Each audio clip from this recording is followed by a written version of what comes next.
আসসালামু আলাইকুম। ছাদ বাগানে পেয়ারা গাছ, এই পেয়ারা গাছটার বয়স আসলে অনেক। গাছটা দেখতে পাচ্ছেন কত বড় ঝুড়ঝামটা হয়ে গিয়েছে। তো আমার ছাদে গাছ আছে কিন্তু ফল নেই, এমন গাছ খুব কমই আমার ছাদে থাকে। তো এই গাছটা একটা জিনিস দেখাই, এই দেখেন পেয়ারা দেখছেন, এই যে পেয়ারাটা আমার মা পলিথিন দিয়ে বেঁধে রেখেছে। এর মূল কারণ হলো গিয়ে মায়া। এই দুই একটা করে পেয়ারা হয় আর আমার আম্মু পলিথিন দিয়ে বেঁধে রাখে। এখন আম্মুর এই জন্য কিছু বলতেও পারি না, আর আমি যদি গাছের ডাল কেটে দিই তাহলে আম্মু আবার আমার সাথে রাগারাগি করে যে এত সুন্দর ডালগুলো তুই কেটে দিলি।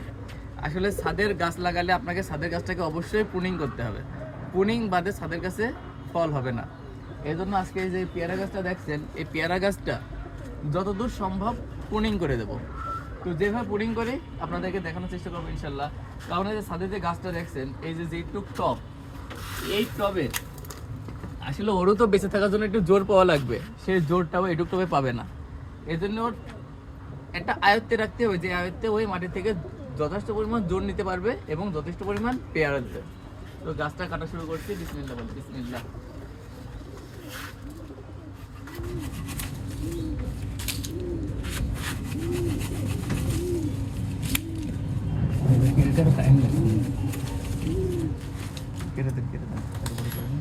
করাত দিয়ে গাছগুলো কাটার একটি মাত্রই লক্ষ্য, যাতে গাছের ডালগুলো ফেটে না যায়।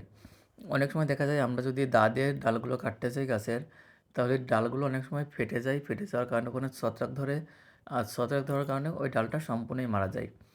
বাট আমরা যখন করাত দিয়ে কাটি তখন ডালটা সমানভাবে কাটা হয়, একদম নিখুঁত কাটা হয়, যে কারণে গাছের মৃত্যুর হার অনেকটা কম থাকে। এই জন্য আপনারা যারা প্রুনিং করবেন তারা সর্বদা খেয়াল রাখবেন গাছটাকে সুন্দর করে কাটার জন্য, এবং কাটার সময় কোনো ডাল যাতে ফেটে না যায় সেদিকেও সবাই লক্ষ্য রাখবেন, তাহলে আপনাদের গাছ সুন্দর হবে এবং ফল ফুলে ভরে উঠবে। আলহামদুলিল্লাহ, গাছ কাটা শেষ।